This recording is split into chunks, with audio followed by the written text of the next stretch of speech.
আমরা বাবা সবাই কি জগৎ সংসার থেকে যে সমস্ত সম্পদ লাভ করেছি, এই সম্পদ দিয়ে যখন আমরা এই জগৎ থেকে চলে যাব, যাওয়ার পরে যখন আমরা সেই ভব নদীর পাড়ে গিয়ে দাঁড়াবো, হরে কৃষ্ণ, ভব নদীর পাড়ে গিয়ে দাঁড়াবো, তখন আমাদের যে পাড়ের মাঝি থাকবেন, যিনি সকল জীবকে পার করে দিচ্ছেন, তিনি যখন জিজ্ঞেস করবেন যে বাবা তুমি যে আমার ঘাটে পার হতে এসছো, কি সম্পদটা নিয়ে এসছো? যদি আপনি বলেন যে আমি এইখানে এই বড় পাথারে আমার 50 বিঘা সম্পত্তি আছে, আমার 2 বিঘা বাড়ির জায়গা আছে, এবং বাড়িতে একটা অট্টালিকা আছে, এবং আমার সিন্ধুক ভরা টাকা পয়সা আছে, এবং সোনার দানা অনেক কিছু মণিমুক্ত আমি সারা জীবন সম্পদ অর্জন করেছি, যদি আপনি এই কথা বলেন, ভগবান বললে যে বাবা তুমি ওই সম্পদ লাভ করেছো ঠিক আছে, কিন্তু ওই সম্পদ দিয়ে তো এই ঘাটে পার হওয়া যায় না। হরে কৃষ্ণ, এই ঘাটের পারের করি তো ওগুলি নয়, তুমি যে সম্পদটা অর্জন করেছো, যে যাহা অর্জন করেছো, ওগুলি তো আমার এই ঘাটে অচল। তুমি যে জগতে ছিলে সেই জগতে তোমার ওইটা চলছে বাবা, কিন্তু আমার ঘাটে পার হতে হলে এইগুলি অচল হয়ে যাচ্ছে, চলবে কি? বলে তখন আপনি প্রশ্ন করবেন বাবা তাহলে কি চলে? বলে দেখো ওই যে যারা পার হয়ে যাচ্ছে, ওরা যে সম্পদ অর্জন করেছে, সেই সম্পদ যদি তুমি কিছু এনে থাকো, তাহলে তোমার এই ঘাটে সহজে পার হতে পারবে। বলে সেই সম্পদটা কি? বলে সেই সম্পদটা হচ্ছে যদি তুমি কখনো হরি কথা কৃষ্ণ কথা শ্রবণ করে থাকো এবং সাধু সঙ্গ করে থাকো, ওই সাধুর চরণে গড়াগড়ি দিয়ে সাধুর চরণে তাহলে তুমি এই ঘাটে অনায়াসে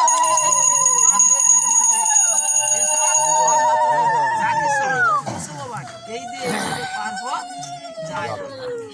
অর্থাৎ পারের করি যদি কিছু এনে থাকো, এখন আপনি যদি মনে করেন সারাটা জীবন আপনি কলুর বলদের মতো খেটে গেলেন, কখনো এই সাধুর সঙ্গে আসার মতো মনোবৃত্তি জন্মিল না, সাধুর চরণে একটু হাত দিয়ে তার চরণ ধুলিটা আপনার শিরে ধারণ করার মতো সৌভাগ্য আপনার হলো না, আপনি ওই ঘাটে দিবেন কি? তখন বলবে যে বাবা তোমাকে আবার রিটার্ন পাঠিয়ে দিলাম। হরে কৃষ্ণ, এই যে যারা পার হয়ে যাচ্ছে, ওরা কি করেছে? যেখানে এই সাধুগণ যেখানে ভক্তগণ একত্রিত হয়ে হরি কথা কৃষ্ণ কথা ভাগবত কথা আস্বাদন করেছে, এই ভক্তদের চরণ রেণু সে অঙ্গে মেখেছে, সেই ভক্ত দেখো অনায়াসে পার হয়ে যাচ্ছে। অতএব তুমি এই যোগ্যতা যখন অর্জন করতে পারবে, তখন তুমি আবার আসবে, অতএব তোমাকে আবার এই জগৎ সংসারে পাঠিয়ে দিলাম, রিটার্ন আসতে হবে। এই জন্যই যে ভগবত ধামে ফিরে যাব, ভগবানের কাছে ফিরে যাব, তাহলে এর জন্য কোন সম্পদ? একমাত্র এই ভক্তি সম্পদ এবং ভক্তের চরণধুলি, এগুলি যদি আপনি কখনো লাভ করতে পারেন, তখনই এই ভগবানের সান্নি আবার আমরা সেই নিত্যগুলো বৃন্দাবনে আবার ফিরে যেতে পারব। জয় গৌর হরি বল। এইটাই হচ্ছে আমরা যে ভাগবত কথা আমরা কেন শুনব? আপনি বলবেন যে আমি রাত্রে বাড়িতে থাকলে খুব স্বাচ্ছন্দ্যে ঘুমাতে পারতাম, এইখানে এসে আমি কেন কষ্ট হবে? ভাগবত কথা কেন শ্রবণ করব? এই ভাগবত কথা কলির মানুষের জন্য, কলির জীবের জন্য আমার শ্রীমান মহাপ্রভু এই ব্যবস্থা করে দিয়ে গেছে। তার কারণ কি? যখন মহারাজ পরীক্ষিত যখন অভিসম্পদগ্রস্ত হলেন, তখন তাকে যখন প্রায় উপবেশন করলেন হরিদ্বারের ব্রহ্মকুণ্ডে, তখন এক একভাবে তাকে অনুপ্রেরণা জুগিয়েছিলেন যে তুমি কি করো? তুমি একটা যজ্ঞ করো।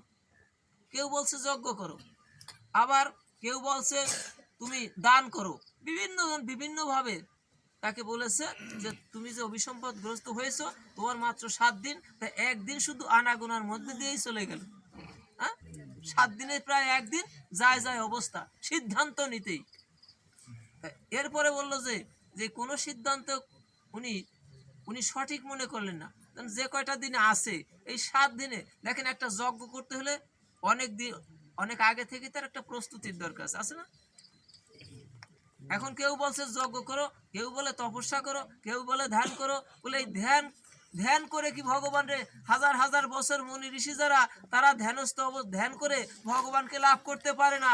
আর আমার 7 দিনের একদিন প্রায় যায় আমি 6 দিনে ধ্যান করে ভগবানকে কিভাবে লাভ করবো? হরে কৃষ্ণ। শেষ পর্যন্ত যারা ছিলেন গুণীজন তারা একটা সিদ্ধান্ত দিলেন, একমুখী হয়ে সিদ্ধান্তটা আসলো যে এখন যে বিপদ সংকুল অবস্থায় যে তুমি তোমার মৃত্যু পথযাত্রী একমাত্র এই সময় তোমাকে একটা সঠিক সন্ধান দিতে পারে। ব্যাসদেব নিজে সেটা প্রকাশ করলেন যে আমি যাকে সাধনা করে জগতে এনেছি সে এখন আছে মন্দার পর্বতে বসে আছে, সে ধ্যানস্থ অবস্থায় আছে। যদি আপনারা তাকে স্মরণ করতে পারেন, এই স্মরণ করলে পরে তাকে যদি কেউ কখনো বিপদ আপদে পড়ে, যদি কেউ স্মরণ করে, সেইখান থেকে সে ছুটে আসে কৃপা করার জন্য।